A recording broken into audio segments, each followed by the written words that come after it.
지금부터 바른미래당 제32차 최고위원회 겸 소상공인 현장 간담회를 시작하겠습니다. 대표님께서 대회를 선언하시겠습니다. 제32차 최고위원회 겸 소상공인 현장 간담회를 이곳 대전 중앙시장에서 개최합니다. 먼저 동의원회가 있겠습니다. 모두 자리에 일어나 후보들을 향해 주시기 바랍니다.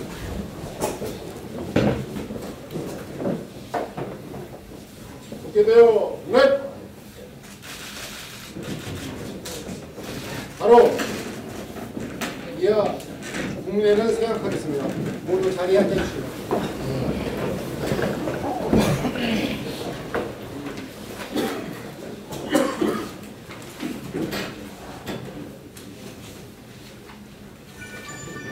다음은 바른미래당 손학규 대표님의 인사말씀과 당내 참석자 소개를 해 주시겠습니다.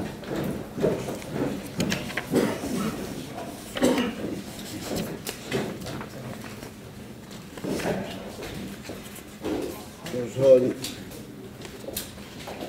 저희가 같이 온 우리 당의 간부들을 소개하겠습니다.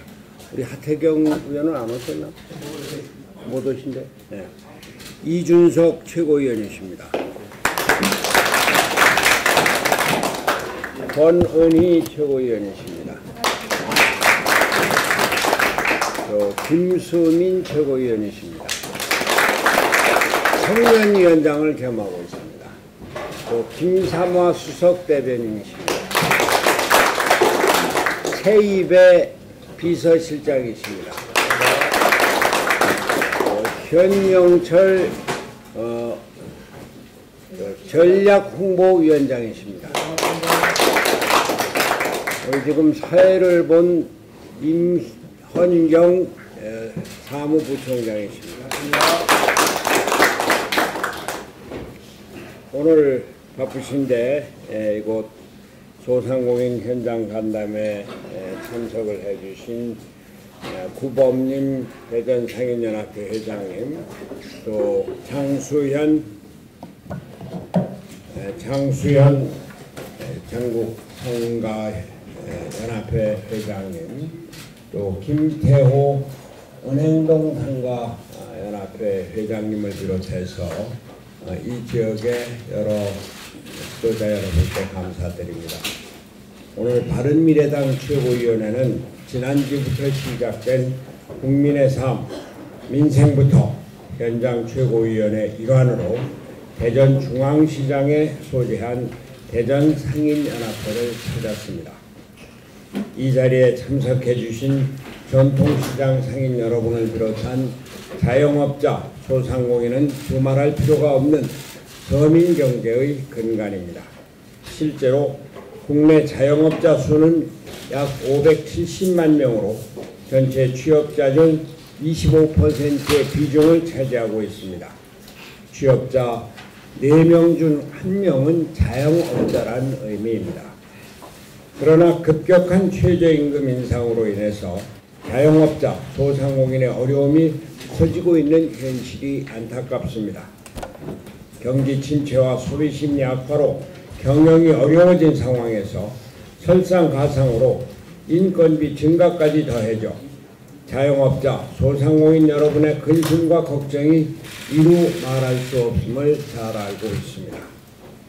한 카드사의 자체 조사에 의하면 최저임금 인상 후 자영업 매출이 12% 감소했고 올 상반기 폐업한 자영업업체 수만 약 20만 개로 역대 최대를 기록했다고 합니다.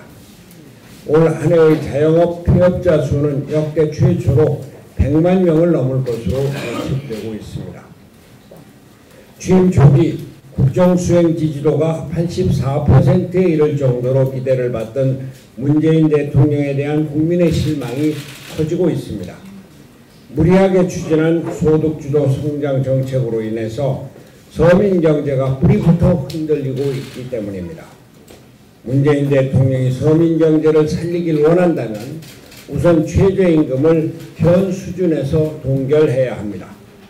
그것이 정 어려우면 최소한 내년 상반기까지 유예해야 합니다. 하반기까지 유예해야 합니다. 소상공인들이 2년에 29%의 임금 인상을 어떻게 감당하란 말입니까? 바른미래당이 계속 이를 주장해오고 있지만 이념적 좌편향에 갇혀 눈과 귀를 닫고 있는 문재인 대통령의 불통이 안타깝습니다. 이곳 대전 중앙시장은 2,500여 개의 점포가 밀집하여 매일 5만 명이 이용하는 중부권 최대의 전통시장입니다. 대전 중앙시장 상인 여러분께서 현실화되고 있는 경제위기를 극복하기 위해서는 중앙과 지방정부의 협조와 지원이 절실한 것입니다. 바른미래당은 최근 국회에서 소상공인 단체 운영 예산의 110억 원 증액을 요구했고 소관 상임위 심사 결과 57억 원을 증액하는 것으로 결정되었습니다. 아직 예결위 통과가 남아 있습니다만 당초 전년도보다 5억 원을 감액하려 한 정부안에 비해 자영업자 소상공인 여러분께 큰 도움이 될 수 있을 것이라 생각합니다. 자영업자와 소상공인이 살아야 우리 경제가 삽니다. 바른미래당은 서민 경제를 지키는 중소기업과 자영업자 소상공인의 정당입니다. 오늘 이 자리를 통해 자영업자 소상공인 여러분의 걱정과 고충을 경청하여 문제를 해결해 나가겠습니다. 참석해 주신 여러분들께서도 가슴에 품고 있었던 근심을 허심탄회하게 말씀해 주시면 감사하겠습니다. 노동계의 움직임이 심상치 않습니다. 지난주에는 민주노총이 탄력근로제 기간 확대 반대, 광주 일자리 반대 등을 외치며 대검 청사, 청와대 및 국회 앞 기습 시위를 벌린 데 이어서 여당 원내대표 지역 사무실까지 점거했습니다. 한국노총도 17일 국회 앞에서 3만 명이 모이는 전국 노동자 대회를 가졌습니다. 민노총은 21일 15개 지역에서 총파업을 예고하고 있습니다. 노동조합은 당연히 노동자들의 권익을 보호하기 위해 행동할 수 있고 집회와 파업은 그 중요한 수단입니다. 그러나 지금은 우리나라의 경제가 IMF 사태 이후 최대 위기를 겪고 있으며 장기 침체기로 들어가 회복이 어려울지도 모르는 상황에 처해 있습니다. 노조는 우리 국민 경제 전체를 보고 그 속에서 노동자의 권익을 찾아야 할 것입니다. 기업이 무너지고 나라의 경제가 무너지는데 어떻게 노조의 이익만 취하고자 할 것입니까? 대기업 노조는 이미 사회적 약자가 아닙니다.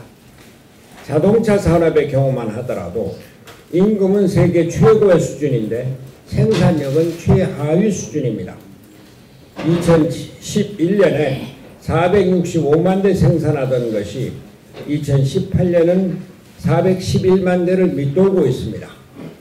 2018년 1월에서 9월까지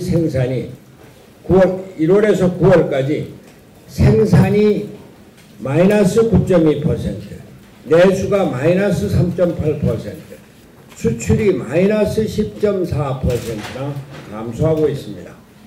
자동차 생산 대수는 세계에서 5위에서 8위로 떨어지고 있는 것입니다.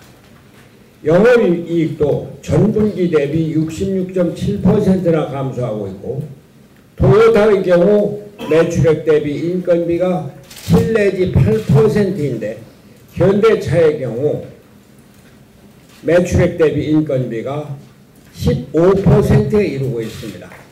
생산성의 악화는 경쟁력의 악화를 가져오고 있으며 노동자들의 협력이 절실한 상황입니다. 이제 우리나라 노조도 반성해야 합니다. 최저임금의 급격한 인상과 노동시간의 급격한 단축으로 일자리가 줄고 있습니다. 금년에만 도소매업, 음식, 숙박업, 시설 관리업 등에서 30만 명의 일자리가 줄었습니다. 정부 예산으로 늘린 공공일자리가 19만 플러스 알파 늘었음에도 불구하고 전체 일자리는 6만 4천 개밖에 늘지 않았습니다. 실제 기업과 자영업자들의 일자리가 줄어든 것입니다. 대기업 노조와 전국 단위 노조가 이제는 양보해야 합니다. 자영업자, 소상공인, 중소기업과 함께 사는 길을 찾아야 합니다. 대기업의 생산성 향상에도 함께 길을 찾아야 합니다. 임금 인상은 고사하고 회사가 살아야 일자리가 있는 것 아닙니까? 이제 노조는 사회적 책임이 커져서 국민 경제와 민생을 책임지는 노조가 되어야 합니다. 국가 경제도 커다란 책임을 지는 노조가 되어야 합니다. 이런 상황에서 박원순 시장이 한국노총의 집회에 참석했습니다. 정치인은 갈 때와 가지 말 때를 가려야 합니다. 박원순 시장은 잘못했습니다. 그 자리는 탄력근로제 단위기간 확대를 반대하는 자리였습니다. 탄력근로제 확대는 정의당을 제외한 네 정당이 모여 여야 간 정치적 합의를 이루어낸 사항이었습니다. 여야는 이제 노동개혁에 나서야 할 때입니다. 서울시장으로서는 가서는 안 되는 자리였습니다. 더구나 박 시장은 그 자리에서 노동존중 특별시장을 자처하며 노조가 편한 서울시를 만들겠다고 말했습니다. 그것도 해서는 안 될 말이었습니다. 지금 나라의 경제는 분배와 정의의 위기가 아닙니다.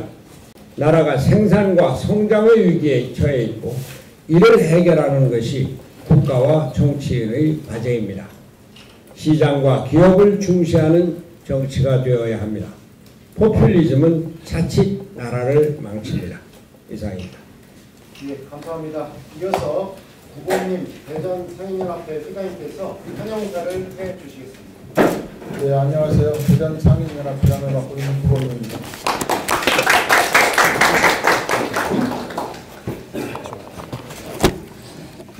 먼저 대전시를 방문해 주신 우리 손학규 대표님께 먼저 감사드리고, 그리고 우리 최고위원님들 추운데 대전까지 오시냐 고생 많으셨습니다. 그리고 특히 이 자리에 또 우리 전 한현택 청장님께서 관심을 갖고 참석하셨고요. 또 공단에서도 이민권 상임위단님께서 답변을 위해서 참석하셨습니다. 아무쪼록 우리 장수현 회장님을 비롯한 여기 계신 회장님들 감사드리고요. 오늘은 어느 토론보다도 좀 대전에서 중심도시 대전에서 좀 뜻깊은 토론을 하셔서 전통시장 상점과 소상공인이 앞으로 살아나갈 수 있는 것을 바른 미래당에서 바로 잡아주시면 감사하겠습니다. 감사합니다. 고맙습니다. 다음은 장수현 전국 행정과 상인연합회 대전시 지부장님께서 참석자 소개를 해주시겠습니다. 앉아서 해도 되나요? 네. 상당히 어려운 불경기에 이렇게 또 우리 손학규 대표님 그리고 우리 최고위원님들 방문해 주셔서 진심으로 감사하고 힘이 됩니다. 지금 많이 어렵습니다. 보통 어려운 게 아니라 지금 민노총이 지금 자기네들이 무슨 사회적 약자라고 그러는데 그 밑에 있는 게 사회적 약자 이 영세 자영업자들입니다. 참 잘 오셨습니다. 환영합니다. 많이 들어주십시오. 오늘 참석자를 소개해 보겠습니다. 저쪽 김태호 상가연합회 중앙감사원님 반갑습니다. 김옥희 상가연합회 대전 중구 지회장입니다. 하광수 상가연합회 동구 지회장입니다. 손병환 상가연합회 부시지부장입니다. 상가연합회 중구 지회장이십니다. 임현재 지회장입니다. 상가연합회 사무처장 최종혜 님이십니다. 감사합니다.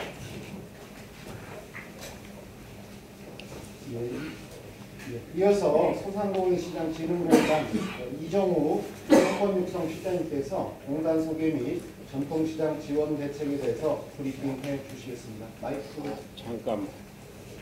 잠깐만요. 우리 한현택 전 대전 동구청장 나오셨는데 전에 국민의당 최고위원도 역임하셨고 한현택 구청장께서 대전시의 우리 당직자들 좀 소개해 주시죠.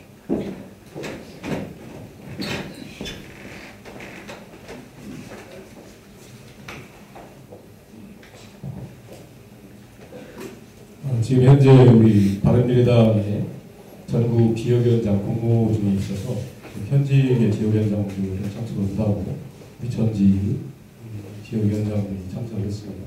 우리 손학규 대표님께서 9월 2일 취임하신 이후에 바른미래의 새로운 정책과 앞으로의 새로운 희망 또 중서민들을 위한 정책들이 새롭게 진행되고 있고 오늘 우리 정시장에 오셔서 소상공인들하고 간담회를 통해서 그런 새로운 방향 정책들이 많이 수립될 거라고 생각합니다.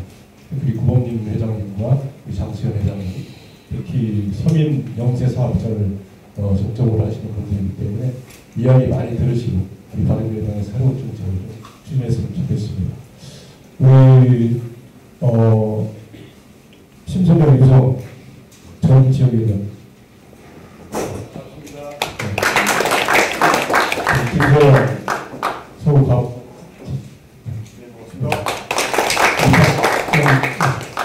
나 일어나겠습니다. 이렇게 말이죠, 서로의 관계라든가 어떤 그리고 말이죠, 지역위원장들이 여기 참여를 했으면 정당의 가장 핵심적인 모직이 이제 지역위원장 권한과 직분하는 건데 너무 그 정치 기본적인 원리나 이런 거를 제가 대전에서 가장 정치적인 문제 아닙니까? 전국적으로 저희 또래 65년 이후 출신자들 그걸 얘기하는 것이 아니고 너무 말이죠 이런 게 지금 안 돼 있고 이게 뭡니까? 그리고 항상 말이죠 이게 이제 대전에서 상황이 많이 나타나고 제가 아주 답답합니다. 그리고 지금 말이죠 저는 왜 그러냐면 지금 여기서 왜 김세환 위원장을 저보다 먼저 소개를 합니까? 아니 상식적으로 아니 저 이종현님. 미안한데. 아니 결론 다 한마디만 드리겠습니다. 정치가 우리 몫이라고 이런 거 같지만 굉장히 말이죠. 정치가 정교한 거고 볼륨이 커서 모든 영역을 다 이렇게 커버하고 거시적인 면과 미시적인 면까지 다 김세환 위원장이 시당 대변인 됐을 거라서 좀 그런 얘기 하지 않았습니다. 하여튼 뭐좀 이따 얘기할게요. 우리 전 지역위원장님들께서 그동안에 이제 지역위원장직 명을 놓다 보니까 다음에 쌓인 것이 좀 많을 거라고 생각합니다. 우리 송 대표님께서 그러한 점을 좀 많이 챙기셔서 앞으로 진행되는 지역위원장 선임에 많이 참고해 주셨으면 고맙겠습니다. 감사합니다. 예, 감사합니다. 이종옥 실장님께서 브리핑 이어가시겠습니다. 예, 안녕하십니까. 소상공인시장진흥공단 소개와 전통시장 및 상점과 활성화 사업을 소개해드리겠습니다. 먼저 소상공인시장진흥공단을 소개해드리겠습니다. 소상공인시장진흥공단은 소상공인 육성과 전통시장 상점과 지원 및 상권 활성화를 위해 설립된 준정보기관입니다. 다음 6페이지에 보시겠습니다. 308만 사업체와 606만 종사자를 지원하던 소상공인진흥원과 전통시장 및 상점과 1184개를 지원하던 시장경영진흥원 그리고 약 2조 원의 소상공인시장진흥기금이 2014년 1월 1일자로 소상공인시장진흥공단으로 통합하여 발족하였습니다.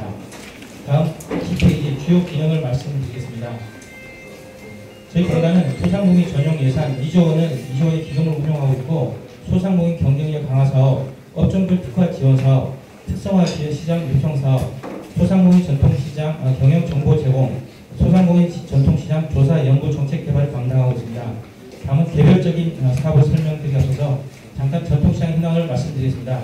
전국의 전통시장은 노동력 시장을 포함해서 1584개가 있고 점포 21만 개, 거기에 따른 종사자는 상인 38만 명이 현재 근무하고 있습니다. 다음 개별적인 시장 사업을 설명드리겠습니다. 13페이지에 전통시장 시설 현대화 사업을 말씀드리겠습니다. 전통시장 전통시장 편의시설 건립 및 노후시설을 개선 지원하고 있습니다. 주요 내용은 아케이드, 화장실, 배달센터, 고객센터, 그리고 전기, 가스, 화재 등 안전시설을 개보수를 지원하고 있습니다. 다음 전통시장 주차환경 개선 사업을 말씀드리겠습니다. 주차장이 부족한 전통시장 및 상점가에 주차장 건립과 개보수를 지원하고 있습니다. 그리고 부지가 확보가 어려운 전통시장 인근에는 공공사설 주차장 이용 보조금을 지급하고 있습니다. 다음 희망사업 프로젝트를 말씀을 드리겠습니다. 15면을 봐주시기 바랍니다. 고객이 즐겨 찾는 개성있고 특색 있는 전통시장을 육성하고 있습니다. 지역 선도 시장은 유통복지가 결합된 지역 커뮤니티 구축하는 사업으로 2년간 20억을 시장별로 지원하고 있고, 문화관광시장은 문화관광자원을 연계하는 시장 고유의 특장점을 극대화하는 사업으로서 2년간 10억을 지원하고 있고, 첫걸음시장은 특성을 처음 추진하는 시장에 대해서 1년간 3억을 지원하고 있습니다. 다음 청년 상인 육성 사업을 말씀드리겠습니다. 청년 고용 창출과 전통시장 변화와 혁신을 유도하는 전통시장 청년 상인 육성 사업은, 먼저 청년 창업 사업은 창업교육과 체험점포 운영, 인차료, 인테리어 홍보, 그리고 컨설팅 등을 지원하고 있고, 청년몰 조성 사업은 전통시장 내에 청년 상인 직접 단지 조성을 통해서 기반시설과 환경 개선, 휴게실 등 공용 공간을 지원하고 있습니다. 다음 전통시장 대학 협력 사업을 말씀드리겠습니다. 대학생들의 창의적 아이디어를 전통시장 매출 증대와 새로운 부가가치 창출로 연결하고 있습니다. 지원 대상은 시장 및 상점과 활성화 구역 기준으로 동일 지자체 내에 있는 2년제 내지 4년제 대학을 사업으로 대상으로 하고 있습니다. 주요 내용은 특화 상품을 개발하고 먹거리를 개발하고 환경과 점포의 디자인을 개설하고 CI와 BI 개발하는 사업을 지원하고 있습니다. 다음 상인 교육을 말씀드리겠습니다.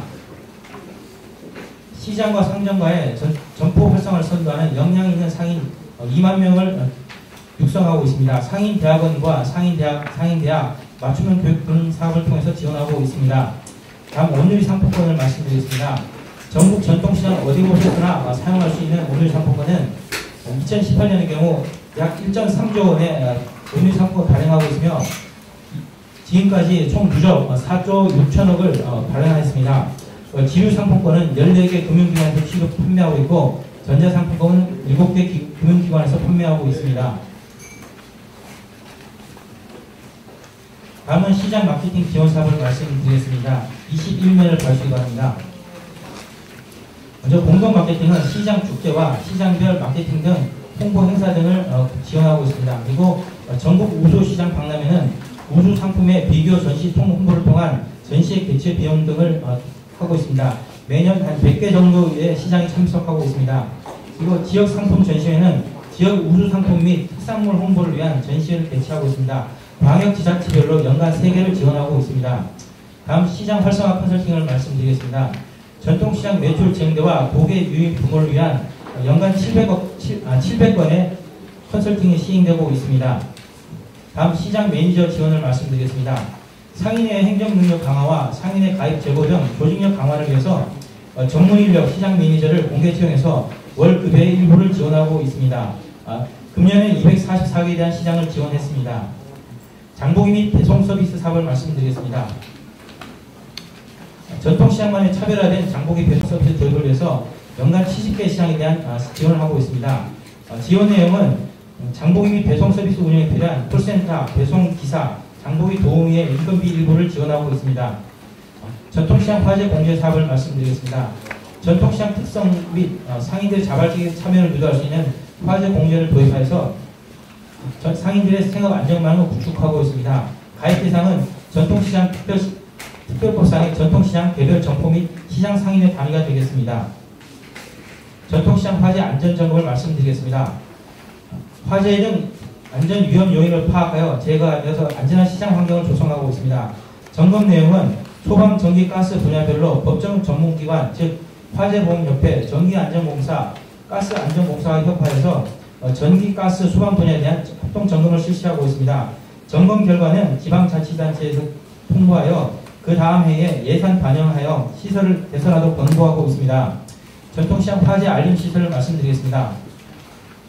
전통시장에 화재 알림 시설을 설치하여 빠른 시간 내에 화재 발생 시 빠른 시간 내에 화재가 초기 진압되도록 대응 체계를 구축하고 있습니다. 개별 점포별로는 화재 알림 시설을 지원하고 공용 부분에 대해서는 CCTV 설치를 지원하고 있습니다. 이상 보고를 마치겠습니다. 네, 이정호 실장님 수고 많으셨습니다. 감사합니다.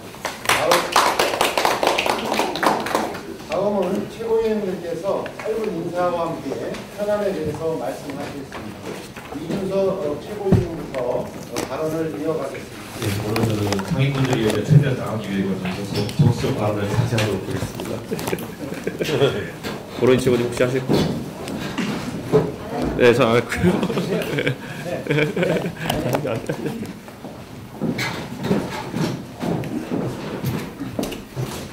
통계청도 내전에 있는데요. 제가 소상공인 자영업자의 통계에 대해서 지난번에 통계청에 요구를 한 게 있습니다. 언론에서 소상공인들 자영업자의 소득이 늘고 폐업률이 줄었다는 기사를 보고 제가 너무 이상해서 통계청에다가 자료를 요구했습니다. 전년 대비 자영업자의 소득 증감률이 어떻게 되는가, 그리고 전년 대비 폐업률은 어떻게 되는가에 대해서 통계청에 요구를 했었는데요. 그 답은 뭐냐 하면 그런 통계가 없다입니다. 그런데 그거를 여러 가지 데이터를 넣고 빼고 데이터를 왜곡해서 그렇게 언론에 한번 발표를 한 적이 있고요. 소상공인 통계도 마찬가지입니다. 2017년 12월부터 국가승인 통계에서 제외돼서 소상공인 실태조사 작성을 중지했습니다. 현실이 파악 안 되는 상황에서 어떻게 제대로 된 대책을 세우겠습니까? 통계청은 우선 기존에 있는 기업 생멸 행정 통계와 금융기관, 아까 대표님 말씀하셨는데요. 금융기관이 자영업 가맹점 통계가 좀 있습니다. 그런 것들을 분석해가지고 자영업자와 소상공인의 실태를 제대로 파악하고 대책을 세울 수 있는 기반 정보를 마련해 주시기 바랍니다. 그리고 앞으로 제대로 된 통계 작성 방안을 강구해서 통계를 내주십시오. 정부는 이를 바탕으로 해서 자영업자의 소상공인에 대한 정확한 진단과 지원 대책을 세워주시기 바랍니다. 이상입니다. 최고위원 김수민입니다. 오늘 저희 바른미래당이 충청에서 최고위를 열었는데요. 지역 소상공인들과 자영업자분들의 솔직한 이야기를 들을 수 있는 좋은 기회가 되었으면 합니다. 지금 문재인 정부 2년 차인데요. 과연 지역 균형과 지방 분권화, 또 지역 청년들이 살기가 좋은 나라가 되고 있는지 참 의문입니다.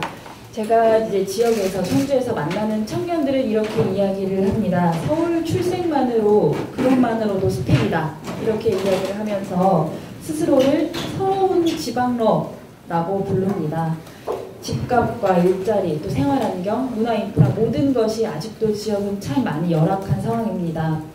서울의 아파트 집값이 두어 달 전에 6에서 7% 정도가 오를 때 이제 청주 또 이제 충청권은 오히려 마이너스 1%가 올랐습니다. 부동산 값이 상승이 과연 청년들이 지방에서 서울로 취업을 위해서 올라가는 데 있어서 오히려 그 사다리를 꺾는 상황이 되어가고 있습니다. 지역 청년들이 그 취업을 위해서 서울로 올라가도 비싼 월세 때문에 삶의 질도 떨어지고 내 집 마련을 꿈도 꿀 수가 없는 상황입니다. 일자리도 마찬가지입니다. 지역에는 사실 번듯한 일자리라고 볼 수 있는 것이 참 없는데요. 4대 보험을 보장받는 정규직이 바로 번듯한 일자리를 뜻하는 정도입니다. 갈수록 심해지는 서울과 지방의 삶의 질의 양극화, 또 원해도 얻을 수가 없고 또 요구해도 이루어지지 않는 이런 현실 속에서 지역인들과 또 지역의 청년들이 많은 것을 포기하고 있는 상황입니다. 이렇게 지방을 서울과 대비해서 그 소멸의 위험이 점점 더 많아지고 있는 상황입니다. 정부 정책에 포용적 국가라는 말을 계속해서 저희가 듣고 있는데요. 그 포용이라는 수사 안에는 지역과 또 지역 청년들은 없는 느낌입니다. 청년 일자리 몇 개를 내세웠지만 공공형이고 임시직만을 뜻합니다. 지역의 현실, 또 지방 청년들의 현실을 직시해야 될 필요가 있을 것입니다. 지방 분권과 또 균형 발전을 말하려면 지역 청년들부터 챙기기를 꼭 바란다는 말씀을 정부에 전하고 싶습니다. 이상입니다.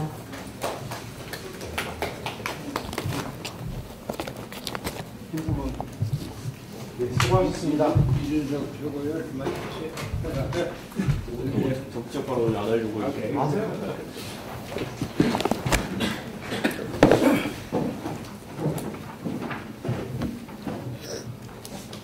예, 사실 이번에 그 문재인 정부에서 그 20대 지지율이 하락하면서 지금 민주당에서 여러 가지 청년 대책을 강구하고 있다고 합니다. 그래서 최근에 박주민 최고위원도 그에 관해서 비상한 시기라고 이제 발언을 했는데, 저는 사실 그 근본적인 원인을 최근에 발생했던 여러 가지 갈등 상황들에 있어서 문재인 정부가 조정에 실패했다, 이런 말하고 싶습니다. 가장 최근에 있었던 이수역 남녀 간의 갈등 사건도 그렇거니와 최근에 민주노총과의 갈등을 보게 되면은 저는 문재인 정부가 얼마나 무책임하게 청년들의 미래를 표로 바꿔먹었는지 알 수 있습니다.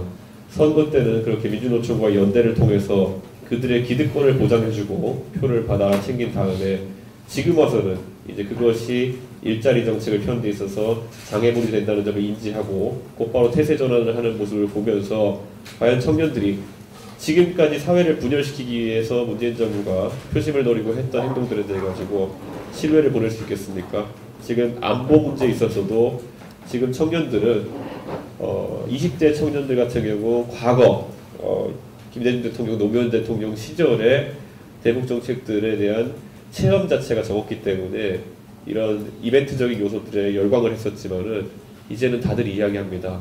1절만 하라고, 언제까지 경제 실정과 일자리 정책 무능을 안보 이벤트로만 이렇게 외교안보 이벤트로만 덮으려고 하는지, 그에 대해서 청년들이 질문하고 있는 것입니다. 그렇기 때문에 더불어민주당은 그런 대책회의를 통해 가지고 청년들의 표를 어떻게 얇게 얻어올까라는 생각하기보다 이제 청년들이 근본적으로 이야기하는 청년 일자리 문제에 대해 가지고 답을 해주시기를 부탁드리겠습니다. 저희 바른미래당과 같이 적극적인 청년 인재 영입이라든지 이런 대책을 내놓지 않는다면은 과연 이번에 청년들이 민주당의 대책회의를 보면서 진정으로 청년을 위한 정당이라고 생각할 수 있겠습니까? 앞으로 그런 청년 문제에 있어서는 바른미래당은 민주당이 진시대 대책을 내놓는다면은 협력할 의사가 있습니다. 기대하고 기다리겠습니다. 지금 말씀드리는 부분은 그 벤처부 장관이 들으셔야 할 얘기인데, 소상공인진흥공단에서는 이 얘기를 아마 듣긴 들어도 실행에 옮길 수 있는 어떤 시스템 자체가 안 될 거라고 생각을 합니다. 왜 그러냐면 역대 대통령들께서 그 전두환 군사 정권 왜 그때 당시에는 내수가 살았었어요. 아마 아실 겁니다. 그 이후로는 내수가 전부 다 죽어가지고 지금 뭐 문재인 정부 지금 상황에서도 상당히 안 좋은 상황일 겁니다. 근데 그 2016년 11월에 그 그러니까 새누리당에 있던 그 이정현 의원이 지역 상권 구역의 지정 및 운영에 관한 법률안을 검토 보고서를 국회에 지금 계류 중입니다. 요거는 그 벤처부에서 확인된 자료를 요거에 좀 보충을 해서 우리 당 대표님께서 좀 체크 좀 해서 그 통과가 될 수 있도록, 그래서 내수가 살릴 수 있도록 좀 도와주시고. 저 주된 내용이 뭐죠? 지금 지금 보면 여기 구범님 회장님 계시지만 전국에 그 재래시장이 1,400개 정도 있는데요. 그 상가연합회, 다시 말해서 로드샵들은 전국에 16,000개, 이게 통계청 자료입니다. 그들과 우리 전통시장과 같이 엮어져서 내수를 활성화시킬 수 있는 마케팅 전략을, 다시 말해서 지금 우리 구범님 회장이 맡고 있는 시지부도, 대전 상인의 시지부도 각 상가 상인들 회비로 운영을 하고 있다고요. 중앙에서 좀 뭔가 그 운영 시스템을 광고를 해주고 예산도 좀 확정도 해주고 이렇게 해야 좀 활발하게 마케팅 전략도 이렇게 저기 하고 일자리 창출도 되지 않습니까? 간사님이나 하다못해 사무국장 월급은 줘야 되지 않습니까? 그런 모든 일반적인 시스템이 중앙에서 통제를 하기 때문에 지금 문제가 된다고 봅니다. 그래서 자치 대전 상인연합회는 전국 뭐라고 해야 되나 등록된 저기 단체니까 좀 이런 부분을 우리 바른미래당에서 좀 가까이 좀 접근을 해서 이제 저희들이 보면 뭐 국토부 장관도 만났고 뭐 고용노동부 장관도 만났고 이렇게 만났는데 만날 때뿐이에요. 솔직하게 얘기해서 씨알이도 안 맥혀요. 그때는 그게 까딱까딱하고 선출직들 왜 국회의원 나오면 왜 뽑아달라고 막 120도 절하잖아요. 그때뿐이에요. 그래서 이게 혹시나 우리 송 대표님 평소 존경하는데 그냥 이렇게 형식과 외식의 그 어떤 시간 때우기가 아닌가 그런 그 반문도 드리지만 제가 존경하는 우리 당 대표님이기 때문에 아마 그러지는 않을 거라고 봅니다. 다른 분들한테 마이크를 넘기겠습니다. 네, 한번 챙겨서 보고 또 궁금한 거 있으면 또 연락드리겠습니다.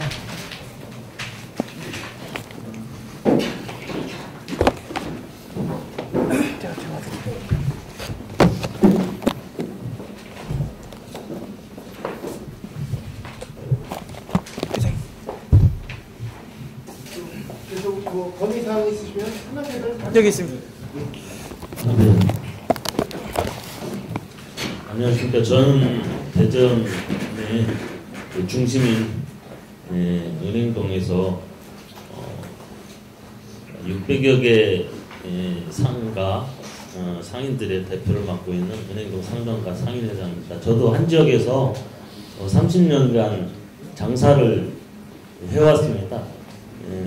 우리 손 대표님께서 처음에 서때 말씀하셨듯이 저희들의 어떤 문제점을 제일 먼저 말씀하셨습니다.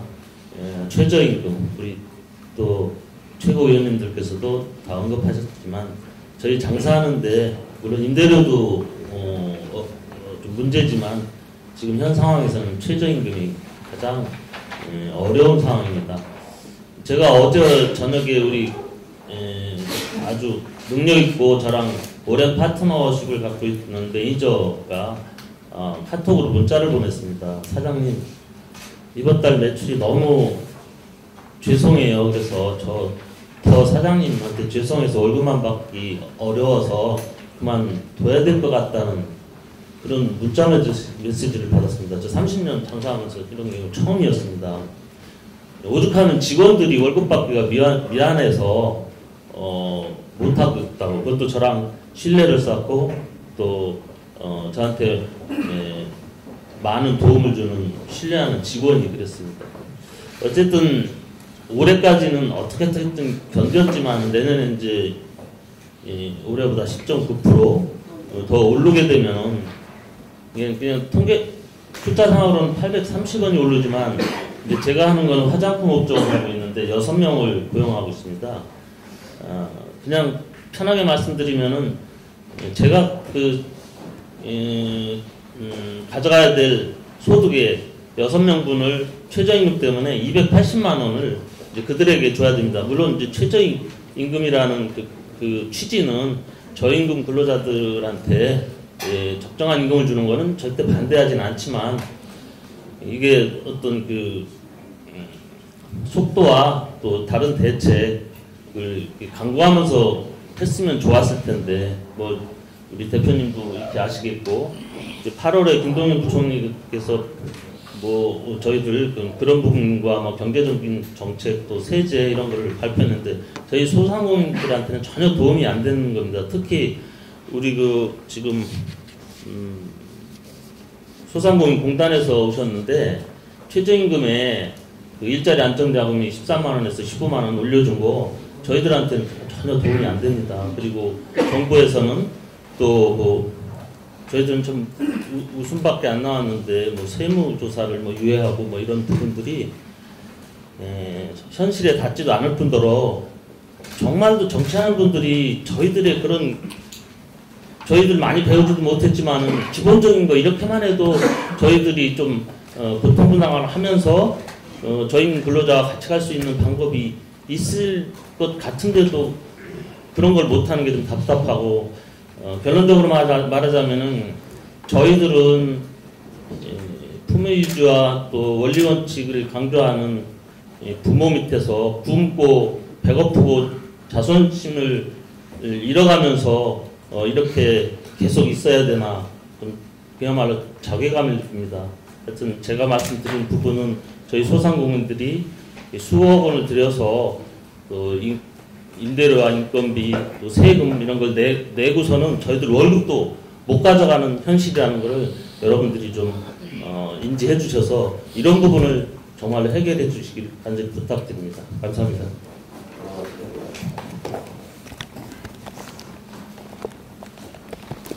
예, 두 분 상정과 회장님께서 힘들다고 말씀하십니다. 맞습니다. 우리 다 아시겠지만은 홈쇼핑이라든가 인터넷 판매로 인해서 상점가 매출은 80% 이상 줄었다고 합니다.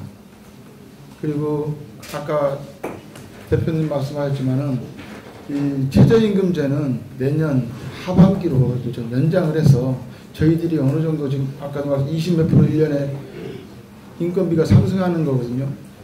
저희들은 지금 준비도 하지 않은 상태에서 이 최저임금이라든가 3년 동안에 4,000원씩 올린다는 것은 저희들한테 엄청나게 부담감입니다. 그래서 시도는 좋지만 이거를 좀 1년간 유예해서 어느 정도 자영업자가 정착할 수 있게 좀 도움을 줄 수 있게끔 했으면 좋겠고요. 우리 김 대표께서 말씀하셨지만은 세금조사, 저희들은 세무조사 맞을 사람 한 명도 없습니다. 소상공인이. 그런 거 가지고 정치적으로 저희들한테 겁주는 것도 아니고 장난하는 거, 그런 정권을 진짜 집행하신다는 게 저희들은 정말 혐오감이 느끼고요. 카드 수수료 0.2% 3% 내려줘 아무 상관없어. 저희들은 그거 없습니다. 0.8%밖에 안 됩니다. 지금 전통시장은요.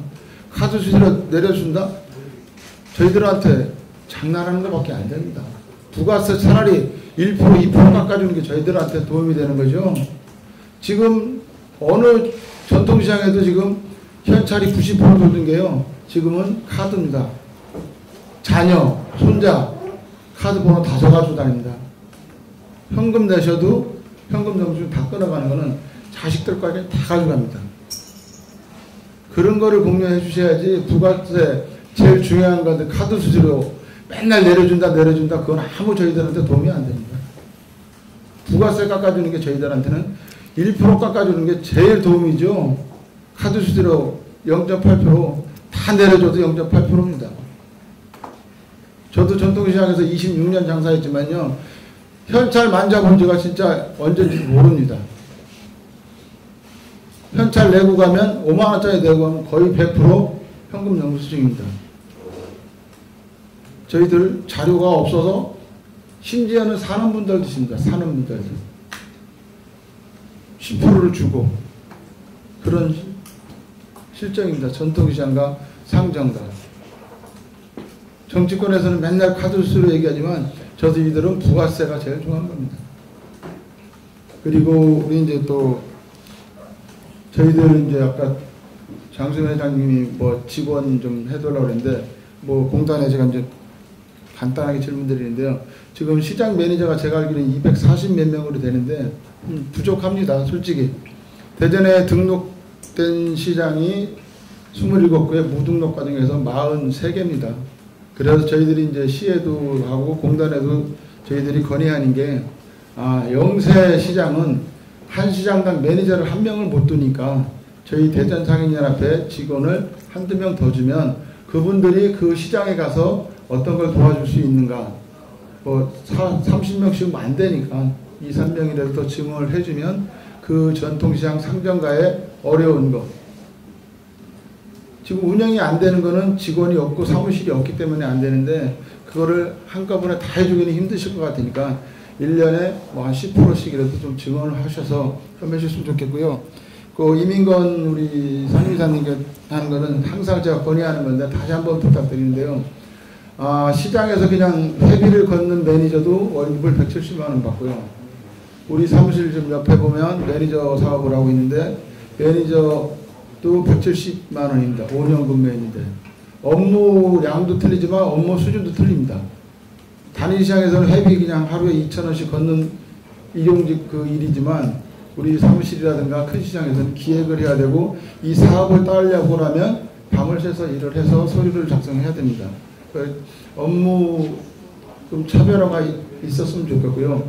그래서 연봉식은 안 되더라도 1년에 좀 어느 정도 됐으면 그 인권상을 항상 내가 주장하는 것을 좀 공단에서 하루아침에는 안 되겠지만 조금씩 좀 인상했으면 좋겠습니다. 그리고 또 현대화 시설을 하다 보면요, 여기 대전에는 5개 구청이 있습니다. 구청장님의 의지가 있으면 전통시장에 지원이 가고요. 구청장님의 의지가 없으면 그 전통시장에 10원도 안 갑니다. 뭐냐면은 국비, 시비, 구비가 있습니다. 구비가 들어가는 거는 웬만하면 안 하시려고 하는 분들이 많아요. 구청장님께서. 어떤 소문이 들냐면 어떤 교회에서는 이제 끝났으니까 다음에 국회의원으로 갈 거니까 도와줄 거다. 이런 정책보다는 정말로 어렵고 힘든 구가 있으면 그 시에서도 어느 정도 매치 포인트를 더 하는 방법을 우리 대표님께서 좀 발굴하셔서 기획을 했으면 좋겠습니다. 이상입니다.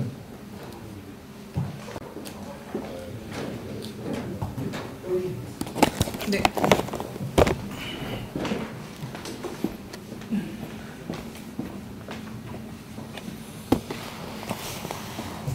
저는 중부은행동에서 저도 이 자영업자를 일반 사업자를 한 30년 하고 있습니다. 근데 최고 지금 어려운 게 지금 몇십 년 동안 자영업자 연 매출을 4,800으로 묶어놨습니다.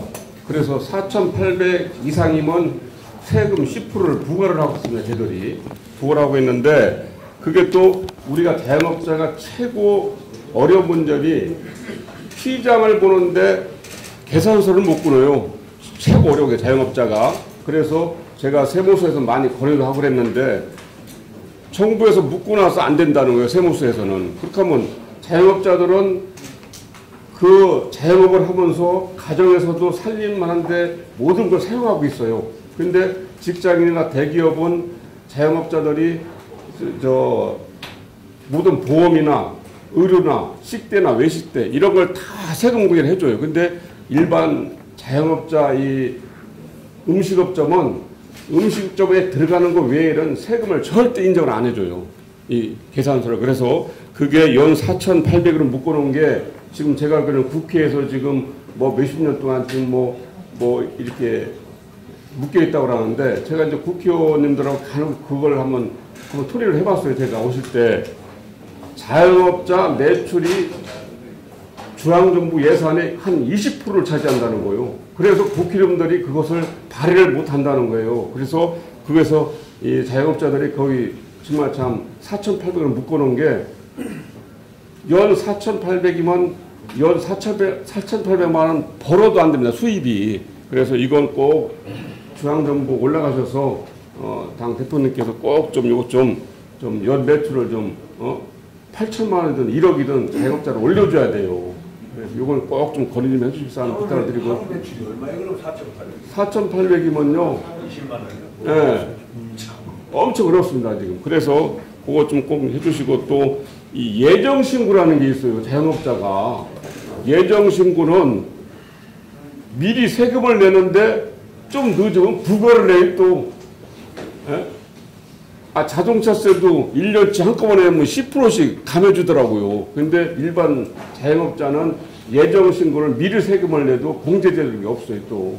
그런 애로점도 있고, 또, 최고 관건이 저는 연 4,800을 연 1억으로 해주든지 8천만 원 해주든지 자영업자는 해줘야 됩니다, 정말. 이것 좀 중앙정부 올라가셔서, 중앙방송에서도 간혹, 소상공인 자영업자들 하루 10집을 개업을 하면 8집을 폐업을 한다고 하는데 다 그런 원인에 폐업을 하는 겁니다. 그것 좀 중앙정부 올라가서 꼭 좀 국회에서 꼭 말씀드려서 통과되게끔 노력 좀 많이 해주십시오. 이상입니다. 자영업자가요. 네.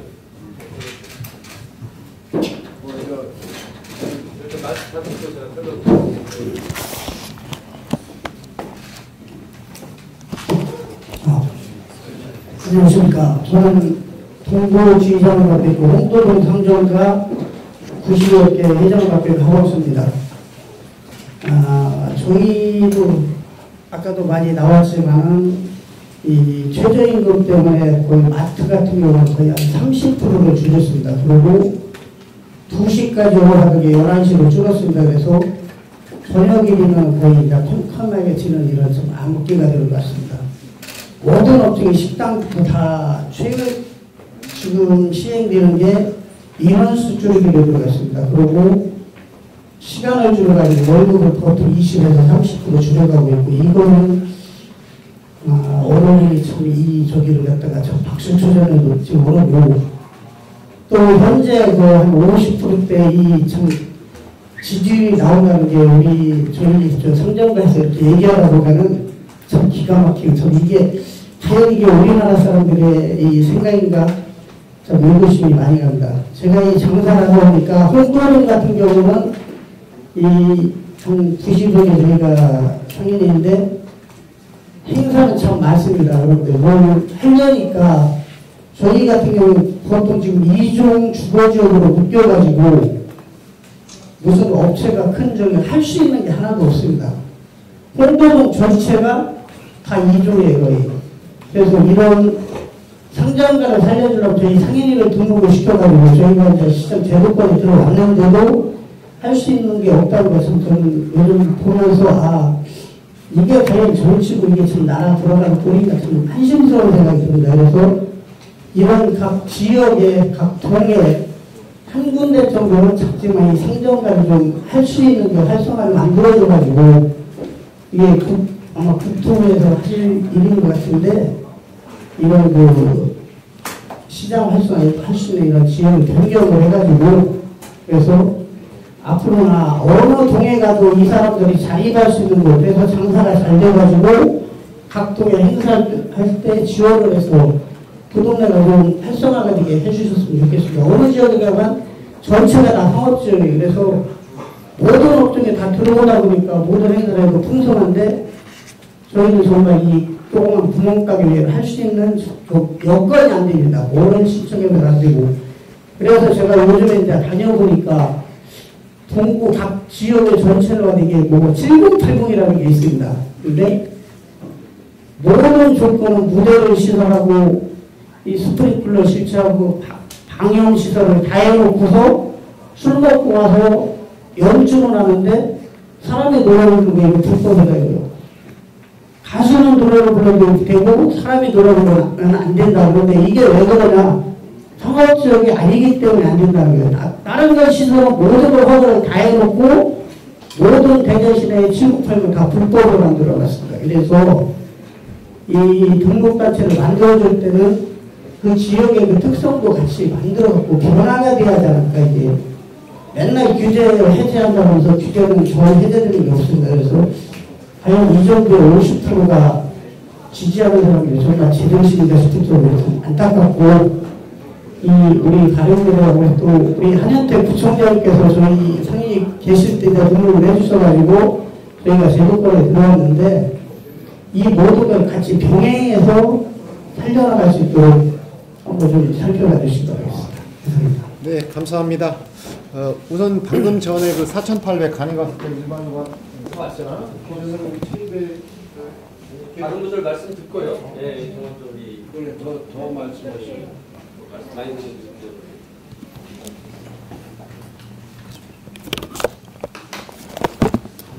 어쨌든 그 바른미래당의 이제 대표님하고 이렇게 현장의 목소리를 듣겠다. 그래서 와주신 거 정말 감사하고요. 그리고 이제 권은희 대표님도 앉으면서 현장의 소리를 많이 들어야지 정치를 뭐 정치인들이 모여서 하는 게 아니라 현장의 소리를 듣겠다고 와주셔서 정말 감사한데 우리가 이제 지금까지 말씀하신 거 제가 다 동의를 하고요. 저는 조금 다른 각도에서 얘기를 해보면 우리가 이제 이 사회의 양극화가 계속 지속되는 거에 대해서 이제 우리가 다 우려하는 거고 최저임금이 올라야 한다라는 이 방향성에 대해서는 누가 뭐 그걸 반대하지는 않을 거예요, 그죠? 근데 이제 문제는 속도인데 저희들도 보니까 임금은 오르고 시간은 자꾸 줄고 그럼 저희들은 또 제조업이라서 이게 시간과의 다툼인데 그게 좀 어렵고 그리고 이제 좀 이렇게 정책이 이게 현장 중심으로 좀 들어왔으면 좋겠어요. 이렇게 밑으로 와서 아래 이야기를 자꾸 들어야 되는데 이제 우리도 뭔가 하나를 이렇게 진행하다가 보면 우리가 밑에서 하는 걸 자꾸 무시하고 이렇게 위에서 하던데 이렇게 관성에 따라서 자꾸 이렇게 해 가세요. 이게 기관도 그렇고 정치도 그렇고 위에서 이렇게 아래로 내리는 그런 정치 있잖아요. 지금까지 해왔잖아요. 그 모든 관이 그런 식으로 이제 아래에서 아래 얘기를 좀 들어주면 좋은데 위에서 그냥 이렇게 눌러버리는 그런 게 정말 많아서 너무 아쉬운데 우리가 이제 그 여기 아까 소상공인 시장진흥공단에서 쭉 한 것도 이렇게 보면은 뒤에 행사는 되게 많아요. 보니까 이렇게 행사 지원하는 이런 거 많은데 우리가 지금 전부 다 우리가 어려운 게 그 직원들 월급 주는 거 있잖아요. 그 저희들은 이제 의상을 만드는 일을 하는데 대학생들이 대전에서 이제 의상학과를 나오면은 100명이 나오면 90명 이상이 다 서울로 간대요. 근데 아까 이제 김수민 최고위원 말씀하신 것처럼 너무 이제 월세가 비싸고 하니까 살아낼 수가 없는 거야. 그래 2, 3년 있으면은 도저히 못 버티니까 다시 내려오는 거야. 그러면은 자기네들이 이 배운 거 하고 이게 연계가 할 수가 없지. 그래가 이제 다 경력이 단절이 되고 하는데 저희들은 이제 저희 동네는 이렇게 한 50년 전에 만들어진 동네가 이렇게 다 각각의 이제 상점을 가지고 있어요. 그러면 우리는 지금 우리가 너무 고단하게 살았기 때문에 아까 회장님 말씀하신 것처럼 정말로 이렇게 넉넉하게 못 살았잖아요. 못 배우고 못 먹고 막 이렇게 살아가지고 그걸 자식들이 보고 따라왔기 때문에 엄마처럼 일하고는 난 못 살아. 우리 딸도 그래요.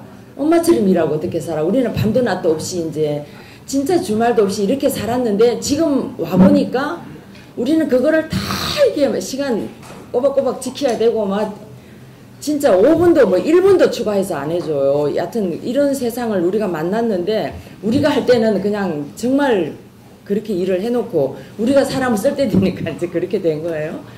그래서 이제 아무도 자식들이 안 따라오는 거예요. 너무 힘든 걸 우리가 보여줘가지고. 그래서 이제 대학생들을 받아야 되잖아요. 근데 이 대학생들이 이제 서울로 가는 사람들을 이제 지방에서 받아서 이제 그러면 얘들은 집에서 다니니까 서로 쉬운데 문제는 이 최저임금하고 월급을 못 주겠는 거예요. 자기 월급만큼 일 못하죠, 당연히. 그러니까 그런 데서 지원이 좀 이루어졌으면 좋겠는 거예요.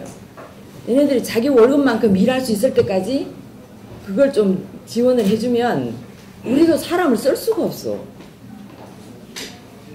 그 몇 시간 그냥 와서 제가 지금 이제 학생들을 실습생을 몇 명 받아가고 있는데 그냥 이렇게 핸드폰만 들여다보고 있고 뭘 해야 될지 자기네도 모르고 우리가 일하면 5분, 30분 하면 될 걸 막 1시간씩 2시간씩 설명해야 되고 기다려야 되고 이래야 되는 거예요.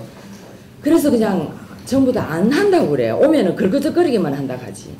그래서 우리가 현장에 맞는 교육을 이렇게 못 시켜서 내보내는 것도 있고 이 사람들이 와서 자기 월급만큼 일을 할 수 있을 때까지 좀 그런 지원을 해줘야 되는 거 아닌가. 그래 처음부터 이제 최저임금 갖고 들이대니까 이거 도저히 어떻게 할 수가 없네요.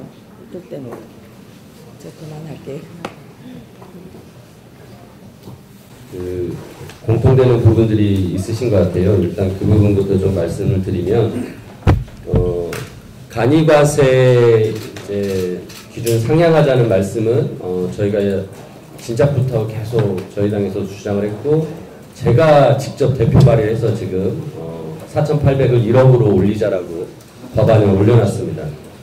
계속 정부 특히 기재부가 이 부분에서 좀 반대하는 입장을 가지고 있어서 지금 논의가 잘 되고 있지는 않은 상황입니다. 아무튼 국회에서 더 이 부분에 대해서 강하게 더 주장을 하고 현장의 목소리가 있기 때문에 이런 부분들 정부에 더 요청을 하도록 하겠습니다. 두 번째로는 그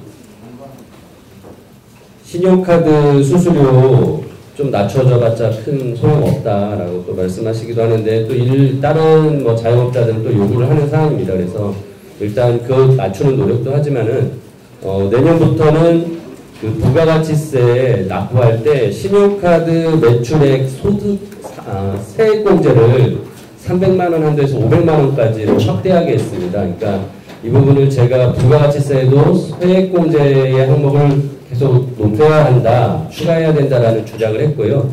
기재부에서 이제 그거의 한 방편으로 신용카드 매출액 세액공제 한도를 올리는 방식으로 지금 법안을 발의해놨습니다. 이 부분은 반드시 이번 정기국회에서 통과될 수 있도록 저희도 협조하도록 해서 아무튼 아무래도 소득이 낮은 자영업자 또 소상공인들 위주로 좀 더 혜택이 가게끔 노력을 할 것이고요. 그다음에 우리 그 일자리 안정자금에 대해서 큰 소용이 없다라고 말씀하셨습니다. 그래서 저희가 지속적으로 일자리 안정자금보다는 근로소득, 근로장려금을 확대하라고 저희가 요구했습니다. 근데 이 근로장려금은 그 월급 생활자뿐만 아니라 자영업자들도 근로장려금을 받을 수 있습니다. 지금까지 정부가 이 부분에 대해서 잘 홍보를 못해서 많은 부분들이 지난 5년 동안 받을 수 있는 자격이 됨에도 신청을 하지 않고 안 받고 온 부분들이 있습니다. 그래서 제가 이 부분에 대해서도 이번에 정부에게 강력히 요구를 해서 더 안내를 강화하고 또 확대하라. 그리고 제가 이게 딱 올해분에 대해서 올해 신청하지 않으면 내년에는 다시 신청을 못하는데 5년 내에 신청을 받을 수 있게 하자라고 법안을 또 발의해놨습니다. 그래서 이런 부분들이 우리 자영업자분들에게 도움이 될 거라는 생각을 합니다. 그리고 마지막으로는 제가 항상 전통시장 오면 걱정되는 게 화재 문제입니다. 앞서 우리 소상공인 진흥공단에서도 마지막에 그 화재에 관련된 부분 말씀하셨는데 저희 바른미래당이 2016년부터 계속 그 전통시장 화재 보원에 대해서 국가가 지원할 수 있도록 법안을 내놨고 계속 논의 중에 있습니다. 이 역시 정부가 재정이 들어가는 문제라고 계속 좀 부정적으로 보이는데 아무튼 이거 역시 현장의 목소리를 더 많이 담아서 저희가 강력히 요구하도록 하겠습니다.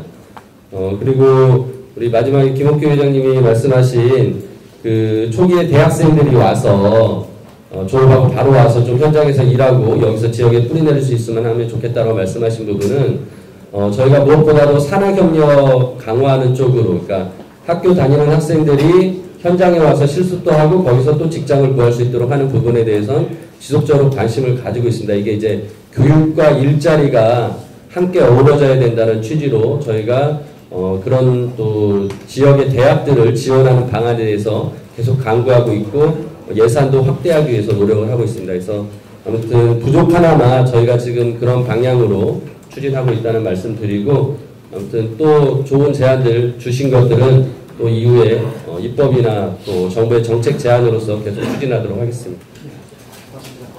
이어서 소상공인시장진흥공단의 이민권 본부장님께서 저희 사업과 관련해서 답변해 주시겠습니다. 네, 아까 네, 소상공인시장진흥공단입니다. 네, 장수현 회장님께서도 말씀하셨던 것처럼 우리 공단은 정책 집행기관이다 보니까 좀 한계는 있습니다. 그래서 오늘 우리 회장님들이 말씀하신 사항을 주무부처인 중소벤처기업부와 협의해서 우리 회장님들의 애로를 해결할 수 있도록 노력을 하겠다는 말씀을 모두 말씀드리면서 아까 부님 회장님께서 말씀하신 시장 면적 확대와 관련해서 말씀드리겠습니다. 수요자 중심의 상향식 방식으로 해서 내년에는 좀 지원 방식을 좀 개선을 하려고 합니다. 그래서 보다 메이저 사업이 확대될 수 있도록 그렇게 노력하도록 하겠습니다.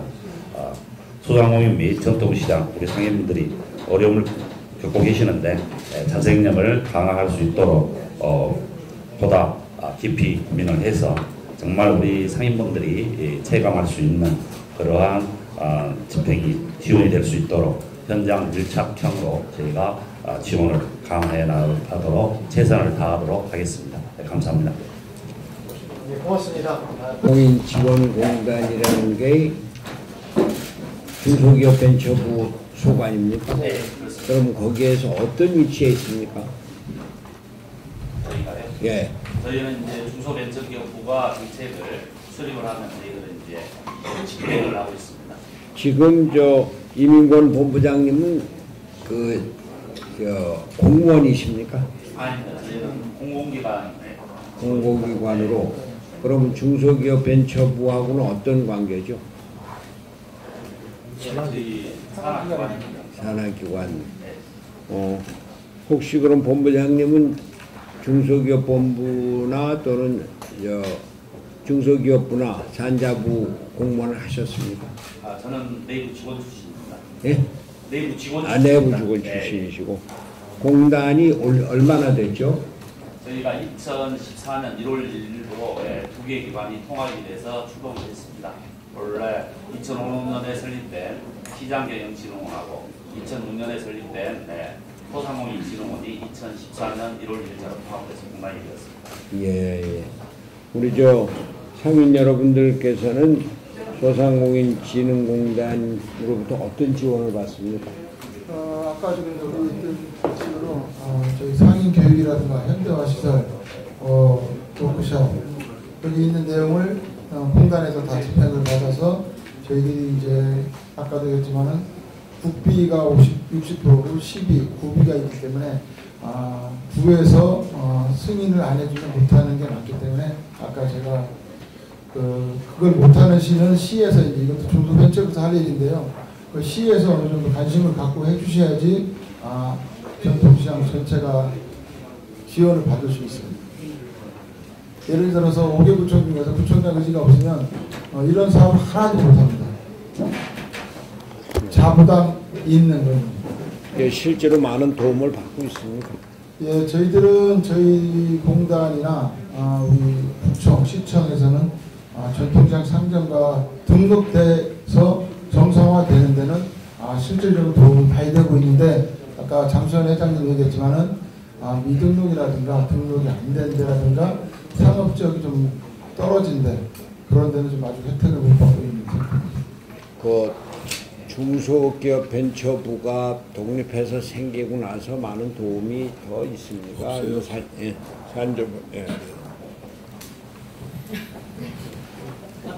뭐 우리 바른미래당은 야당이니까 정부에 대해서 뭐 비판하는 거는 뭐 당연한 건데 사실 그 중소벤처부로 승격이 됐다 하더라도 그렇게 특별히 와닿는 게 없어요.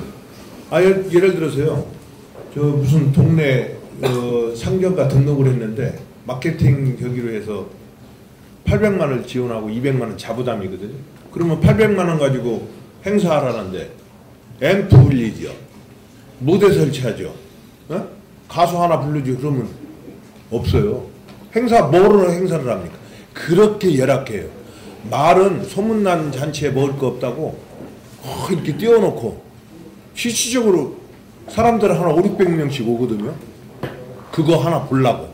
근데 주어져야 되잖아. 경품도 있어야 되고 하는데 너무 열악해요. 그래서 벤처부가 실질적으로 그 상경가나 상인한테 뭐 앞에 계신다고 그래서 내가 뭐 나쁘게 얘기한 건 아니고 실제 그렇잖아요.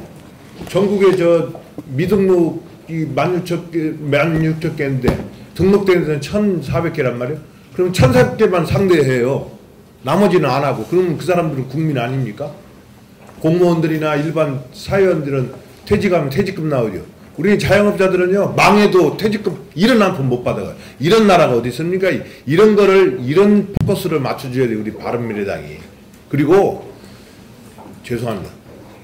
최저임금 있잖아요. 2만원, 3만원 올려도 상관없어요. 경기만 좋으면, 장사만 잘 되면, 이런 구조를 만들어주는 게 정치인데, 그거를 좀 바른미래당에서 그런 차원에서 접근을 좀 해주세요. 이상입니다. 한 말씀만 드리겠습니다. 지금 회장님께서 말씀하신 그래서 지원 대상을 대폭 확대하기 위해서 종전에는 50개 이상 점포야만이 상점과 등록을 할 수 있었습니다만은 지난해 법이 개정이 돼서 현재는 30개 이상 완화를 해서 보다 많은 상가들이 상점과 등록을 통해서 정부의 지원을 받도록 개선됐다는 점을 말씀드리겠습니다. 증가가 20개밖에 안 돼요, 전국에. 그거에 대해서 본부장한테 나도 말씀드리겠는데 상가연한테 등록을 하려고 그랬는데 규정이 있어요, 그게. 제가 말씀드리겠습니다. 우리 한현택 청장께서 대전 지역 또 구청장을 하셨던 경험도 있고 하니까 한 말씀 하시죠.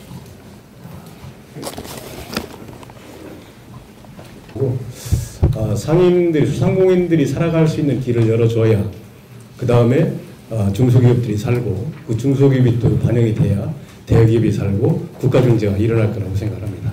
아까 우리 김옥희 회장님께서 말씀하셨듯이 밑의 길을 위해서 전혀 듣지 않는다는 거죠. 그 밑의 어려움을 지역의 지방자치단체장들이 좀 관심을 갖고 지원을 하면 지금 중앙시장이 많이 변화가 됐습니다. 현대화 시설도 많이 돼 있고 또 옛날 중소기업청에 있을 때도 우리 중기청에서 소상공인 진흥원하고 같이 우리 중앙시장에 대한 상당한 지원을 많이 했습니다. 앞으로도 그런 것이 이루어질 것 같고 중기청이 부로 승격했다고 해서 특별하게 무슨 예산이 더 증액된다거나 새로운 지원체제가 만들어지는 것은 거의 없다고 생각합니다. 단 앞으로 우리 최입의 우리 비서실장 의원님께서 말씀하셨듯이 여러분들에 대한 그 매출 상한에 실질적으로 피부에 와닿을 수 있는 부가가치세 인하 이런 것들에 대한 우리 바른미래당 정책들이 이루어지면 우리 소상공인들이 더 훨씬 어깨를 펴고 경제활동에 임할 수 있지 않겠나 이렇게 생각합니다. 앞으로도 국가나 지방자치단체와 같이 협력해서 우리 중소상인들이 살아갈 수 있는 길을 열어주는 것이 우리 바른미래당의 소상공인 정책이 아니겠나 이렇게 생각합니다. 감사합니다. 더 말씀을 듣고 또 이 자리에 나와 계신 바른미래당의 지역위원장들 말씀도 좀 듣고 해야 되겠는데 지금 저 사무부 총장이 시간이 없다고 자꾸 재촉을 해서 제가 마무리 발언을 하겠습니다. 여러분들 말씀 정말 잘 들었고요. 이 중앙시장은 좀 괜찮은 편인 거 알죠?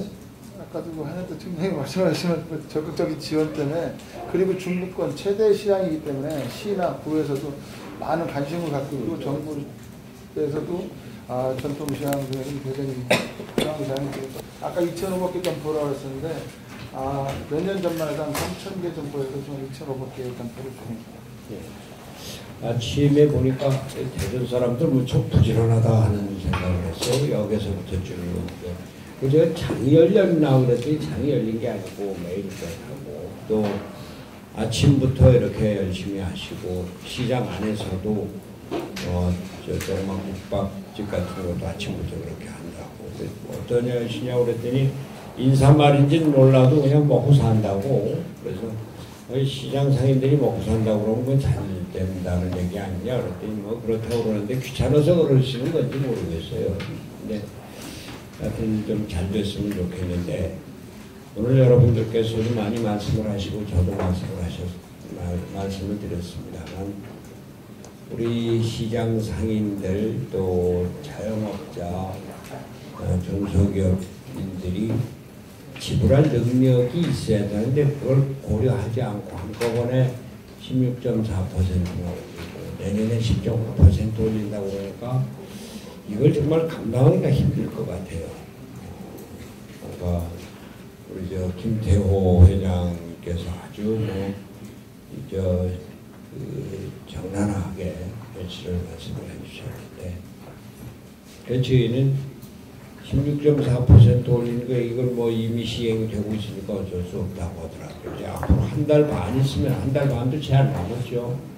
10.9%를 또 올리게 돼 있는데 이걸 좀 동결을 해라.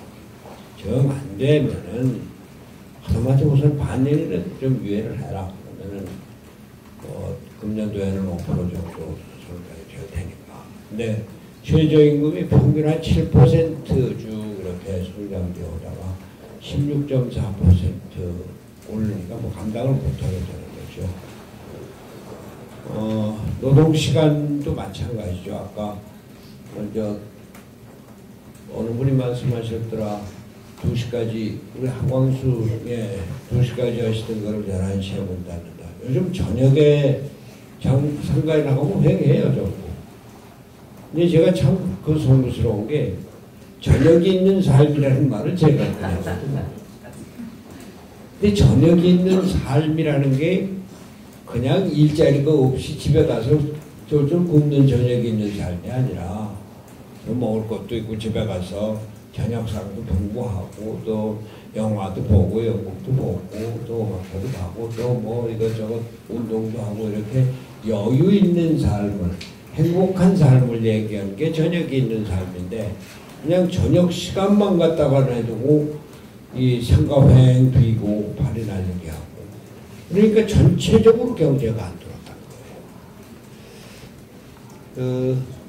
아까 속도를 말씀을 하셨는데 이 정부가 방향은 저녁이 있는 삶을 향한 방향, 최저임금을 높이고 임금 수준을 높이는 방향, 또 노동시간을 줄이는 방향은 맞는데 그걸 운영을 해 나갈 수 있는 능력을 보아나가면서 해야 되는데 중소기업이나 자영업자, 음식점점, 도소매업 이런 분들이 줄 돈이 없으니까 그냥 사람을 잘라버리고 도소매업, 음식업, 숙박업, 또 시설관리업 이것만 해서 1년 동안에 30만 명이 일자리가 줄었는데 정부에서 예산으로 공공예산, 공공일자리 만든 게 19만 명 플러스 일자리 만든다고 알파.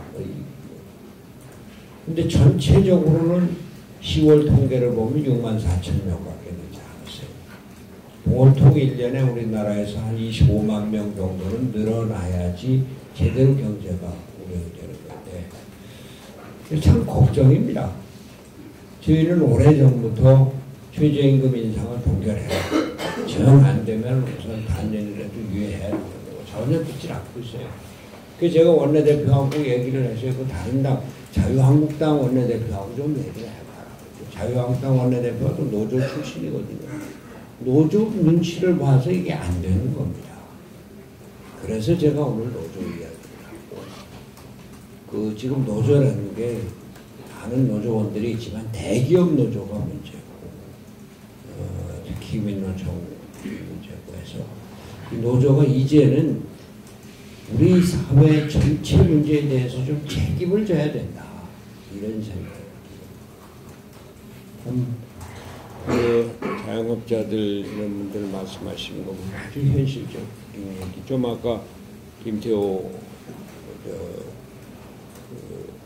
회장님이 말씀하셨죠. 카드 수수료가 0.2%, 0.3%를 낮춘다는 게 말이 되지도 않고 해봤자 우리한테 아무런 소용도 없고 실제로 낮추면 부가세를 낮춰라. 부가세를 낮출 수 있는 거에 대해서는 제가 지금 여기서 말씀드릴 그런 대목입니다. 우리나라 자영업자가 전체적으로 인구 4명 중에 한 사람이 자영업자인데 이걸 이렇게 이런 식으로 보면 자영업자가 확 망하게 될 텐데 그 망한 사람을 월급자로 끌어들일 수 있느냐, 충분히 먹여 살릴 수 있느냐, 사회안전망 시설을 제대로 갖추느냐 이런 데서 아주 상당히 비관적입니다.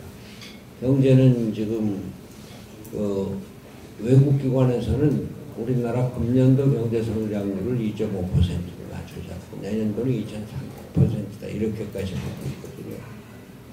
우리 대기업이 반도체 하나 빼놓고는 지금 휘청휘청하고 자동차 산업이 뭐 7%, 8% 이하 이렇게 저성장, 마이너스 성장하고 있고. 하여튼 여러분들 말씀을 참 잘 들으면서도 저희도 참 답답합니다. 여기 국회의원들 계십니다만 우선 최저임금 통계를 하려고 암만 얘기를 하고 아우성을 쳐도 듣지를 않습니다. 아까 우리 장수현 회장님 참 절실한 말씀하셨는데 우리 자영업자들은 그만두고 나도 무슨 연금 하나 없다 이런 말이죠. 이 모든 게 시장이 제대로 돌아가야 하는데 이 정부에서 시장을 무시하고 여기 무슨 중앙시장 이런 시장이 아니라 전체 마켓 시장 경제라고 하는 시장에서 경제가 움직이는데 그걸 정부에서 일자리위원회 만들어서 일자리를 만들겠다. 일자리 수석이 일자리 만들겠다. 그러면은 각 부처나 기관에서 뭐합니까? 억지로 갔다가 뭐 신용만 하다가 다시 원위주시키는 것입니다. 그래서 우리가 시장 경제를 제대로 영위하고 일자리는 기업이 만든다. 또 그게 돌아가야지 전통시장이 제대로 돌아갈 텐데요. 여러분들 말씀 잘 듣고 저희는 최선을 다해서 경제를 바로잡는 데 노력을 하겠습니다. 이 자리에 아까 최이배 의원 말씀을 하셨습니다만 우리 바른미래당이 국회의원 수는 30명밖에 되지 않지만 능력은 대단합니다. 이번 예산결산 예결위원회 활동 중에서 최이배 의원이 1등을 했어요. 전체에서 1등. 전체 300명 국회의원 중에 1등. 예결위는 50명 국회의원 중에 1등을 했고, 지난 국정감사에서는 13개 상임위에서 1등을 한 것이 우리 바른미래당이 8명이었습니다. 2등은 더불어민주당이 7명이고 3등은 자유한국당이 2명이고 저희가 숫자는 작지만 연봉이 약강하고 능력이 있는 의원들이 열정을 갖고 열심히 일하니까 저희 여러분들 최선을 다하는 것을 믿어주시기 바랍니다.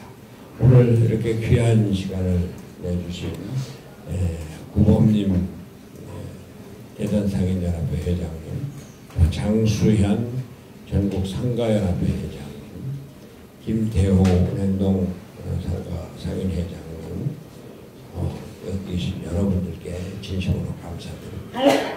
우리 대전의 무궁한 발전을 또 상인 여러분들의 커다란 발전을 기원합니다. 대단히 감사합니다. 오늘 해주신 귀한 말씀은 바른미래당에서 정책과 예산으로 지원할 수 있도록 최선을 다하도록 하겠습니다. 제32차 최고위 마지막 순서입니다. 지난 금요일 중앙당 윤리위원회 위원 임명이 있었는데요. 두 분이 김선미 현재 순천대학교 교수님과 조영희 전 대한변협의 국제기술 담당 이사님께서 임명되셨다는 말씀을 보고 올리겠습니다. 바른미래당 제32차 최고위원회 겸 소상공인 현장 간담회를 마치도록 하겠습니다. 손학규 대표님께서 사회를 선언하시겠습니다. 제32차 최고위원회 회의 겸 소상공인 현장 간담회를 마치겠습니다.